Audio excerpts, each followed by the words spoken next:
So hello everyone, welcome to our channel. So बच्चे लोग, हम लोग कर रहे हैं क्लास 11th बिजनेस स्टडीज़ के अंदर अपनी वन शॉट रिवीजन। तो चलिए आज अपने नेक्स्ट चैप्टर की तरफ बढ़ते हैं, which is chapter number 5, emerging modes of business. और जैसे कि आप सभी लोगों को पता है कि वन शॉट रिवीजन की जो अटेंडेंस है वो मैंडेटरी है, तो अटेंडेंस लगाना मत भूलिएगा ताकि मेरी काउंटिंग हो सके कि भैया कितने बच्चे हैं जो अटेंटिवली वन शॉट्स को फॉलो कर रहे हैं। ठीक है बच्चों, तो चलिए हम स्टार्ट करते हैं अपने chapter number 5 emerging modes of business के साथ, जिसके अंदर सबसे पहले हम लोगों ने क्या पढ़ना है। सबसे पहले हम लोगों ने पढ़ना है the meaning of E business, कि ई बिजनेस क्या होता है। बेटा ई बिजनेस और ई कॉमर्स, ये दो आपको कॉन्सेप्ट यहाँ पे पढ़ने को मिले। जहाँ पर ई बिजनेस की अगर मैं बात करूँ तो ई बिजनेस एक वाइडर कॉन्सेप्ट है, जिसके अंदर हम कहते हैं कि हम यहाँ पर उन एक्टिविटीज़ को परफॉर्म करते हैं जो बिजनेस को कंडक्ट करने के लिए ज़रूरी होती है, जैसे कि ट्रेड, कॉमर्स, इंडस्ट्री, ये सारी की सारी एक्टिविटी हमारे ई बिजनेस का पार्ट होती है। बट ये वाला बिजनेस क्योंकि यहाँ पर लग गया है ई, तो ये बिजनेस हम ऑफलाइन नहीं, ये हम चलाते हैं इलेक्ट्रॉनिकली ओवर द इंटरनेट। कि जब इंटरनेट के माध्यम से किसी बिजनेस को चलाया जा रहा है तो वो कहलाया जाता है ई बिजनेस। अब इसके अंदर बहुत सारी चीज़ें आती हैं, इसके अंदर इंटरनल और एक्सटर्नल बिजनेस प्रोसेसेस आती हैं। यहाँ आप इंट्रानेट का भी इस्तेमाल करते हो, वर्चुअल प्राइवेट नेटवर्क का भी इस्तेमाल करते हो, ताकि इंटरनल सेफ्टी आपकी मेंटेन रहे। तो ई बिजनेस के अंदर सिर्फ बाइंग और सेलिंग नहीं है, उस बाइंग और सेलिंग के लिए यानी कि खरीदने और बेचने के लिए भी जो बहुत सारी एक्टिविटीज़ परफॉर्म करनी पड़ती है, जैसे कि अपने वर्कर्स को सैलरी देना, तो अकाउंटिंग वर्क करना, फाइनेंस अरेंज करना, मार्केटिंग करना, प्रोडक्शन करना, तो ये सारी की सारी चीज़ें बेटा ई बिजनेस के अंदर आती हैं। जैसे कि आप देखो कि आप ऑनलाइन ग्रॉसरीज ऑर्डर करते हो, मार्किंग करते हो अटेंडेंस की डिजिटली, यानी कि आजकल डिजिटली भी जो अटेंडेंस है वो मार्क की जाती है, जैसे कि आजकल लोग वर्क फ्रॉम होम भी करते हैं। उसके अलावा स्टॉक्स को भी आजकल सॉफ्टवेयर के थ्रू मैनेज किया जाता है। तो ये सारी चीज़ें कैसी पॉसिबल हो पा रही है बेटा, ये सारी की सारी चीज़ें पॉसिबल हो पा रही है ई बिजनेस की। तुम उन राशन की दुकानों तक भी ऑनलाइन घुस रहे हो और अपने घर तक राशन को पहुंचा पा रहे हो, तो ये कैसे पॉसिबल हो पा रहा है, with the help of E business. आज का बिजनेस इतना बदल चुका है। अब इसी का कंपैरिजन हमने समझा ई कॉमर्स के साथ, कि ई कॉमर्स क्या है। ई कॉमर्स कुछ नहीं, ई कॉमर्स का मतलब तो जस्ट इतना है, buying and selling of goods and services over the internet. So e commerce is the part of E business, कि ये तो जस्ट उसका एक पार्ट है, बट उसके अलावा भी बहुत सारी एक्टिविटीज होती हैं जो ई बिजनेस के अंदर परफॉर्म की जाती हैं। तो एक कंपैरिजन देख लेते हैं कि ई बिजनेस क्या है, एक ब्रॉडर कॉन्सेप्ट है, वहीं पे ई कॉमर्स एक नैरो कॉन्सेप्ट है। इसके अंदर सारी की सारी बिजनेस एक्टिविटीज आती हैं, बट इसमें सिर्फ और सिर्फ बाइंग और सेलिंग ऑनलाइन के बारे में ही हम पढ़ते हैं। यहाँ पे प्रोडक्शन है, एचआर है, फाइनेंस है, बट यहाँ पे सिर्फ कस्टमर है और उसके सप्लायर हैं या उससे मिलने वाली सप्लाई है। यहाँ आप इंटरनेट और प्राइवेट नेटवर्क्स का भी यूज़ करते हो, बट यहाँ पर जनरली इंटरनेट का इस्तेमाल ही किया जाता है। ठीक है, चलिए एग्जाम्पल के थ्रू अगर देखें, जैसे कि हम पहले भी पढ़ चुके हैं कि अगर आपने एक ऑनलाइन मोबाइल फ़ोन खरीदा तो ये तो सिर्फ ई कॉमर्स है, लेकिन अगर अमेज़ॉन उसी मोबाइल को ऑनलाइन बेचने के लिए मैनेज करता है ऑर्डर, स्टाफ की सैलरी देता है, स्टॉक मैनेज करता है, तो वो सारा काम क्या है बेटा, वो सारा काम है ई बिजनेस। ठीक है जी। अब उसके बाद हम पढ़ेंगे scope of E business based on the parties involve, कि जैसे जैसे पार्टीज इन्वॉल्व होंगी उसके अकॉर्डिंग ई बिजनेस क्या होता है, उसका स्कोप क्या है। तो सबसे पहले बेटा हमारे पास बी टू बी का मतलब क्या है, बिजनेस टू बिजनेस। ये होता है दो अलग अलग कंपनीज के बीच में। याद रखिएगा कि यहाँ पर टू डिफरेंट कंपनीज होती हैं जो आपस में कनेक्टेड होती है।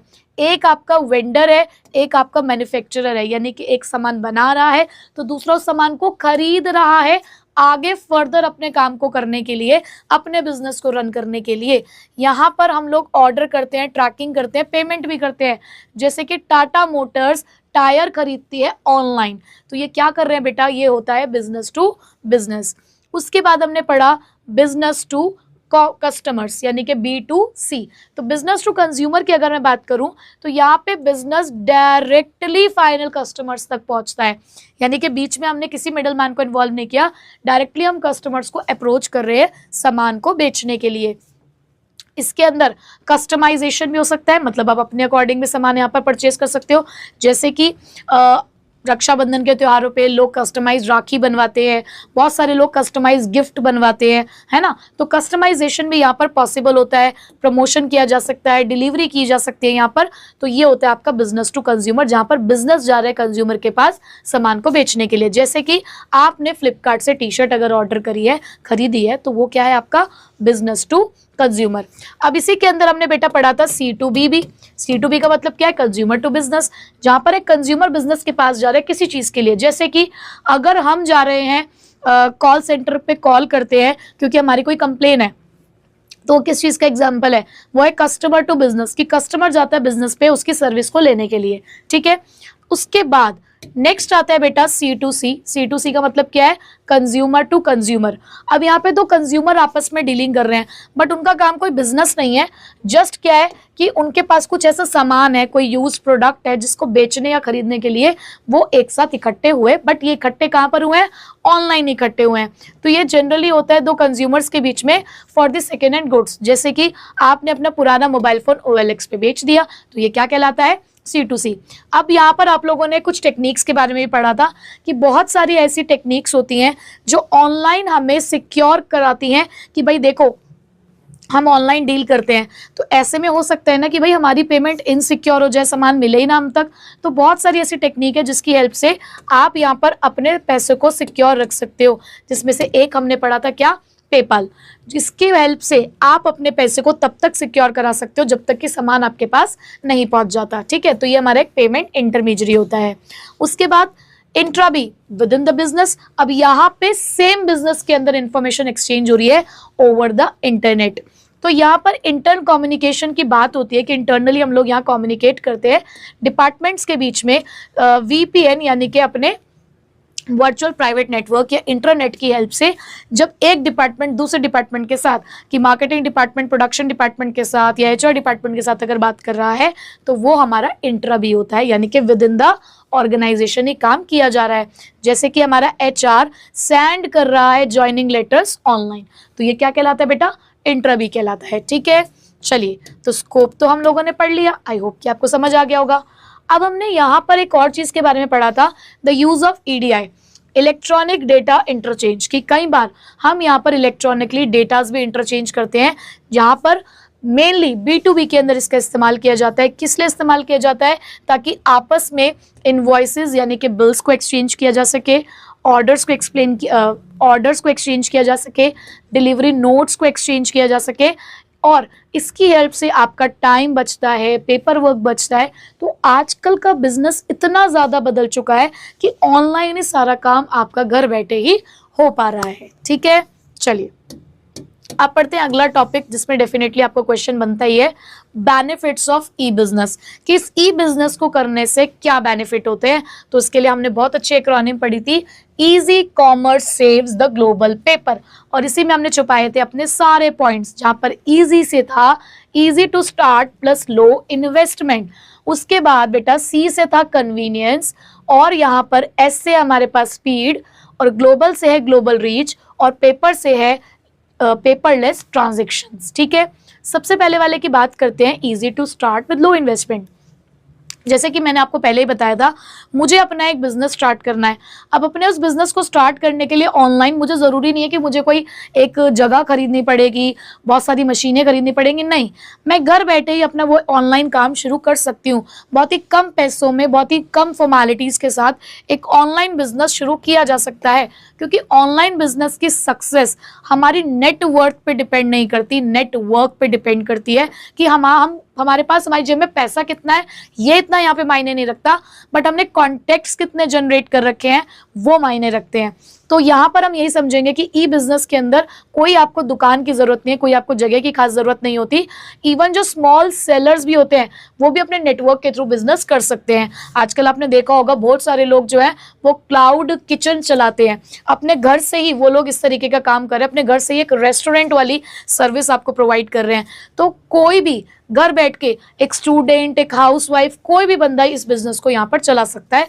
थोड़े से पैसों की जरूरत है और यहाँ पर आप इजीली अपना बिजनेस स्टार्ट कर सकते हो, जैसे कि ऑनलाइन फूड डिलीवरी प्लेटफॉर्म्स, ठीक है। उसके अलावा और भी तो बहुत सारे फायदे हैं, जैसे कि कन्वीनियंट है, 24/7 एक्सेस मिलता है आपको।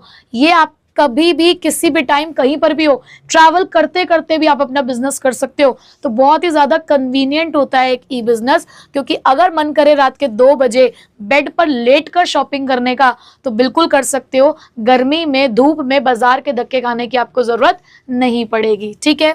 उसके बाद स्पीड, भाई आपने एक बटन दबाया और तुरंत आपका ऑर्डर यहाँ पर प्लेस हो जाता है। तो बहुत स्पीडली यहाँ पर ऑर्डर प्रोसेसिंग होती है। तो यहाँ पर फास्ट ऑर्डर प्रोसेसिंग है और डिजिटल डिलीवरी तक है यहाँ पर। ठीक है।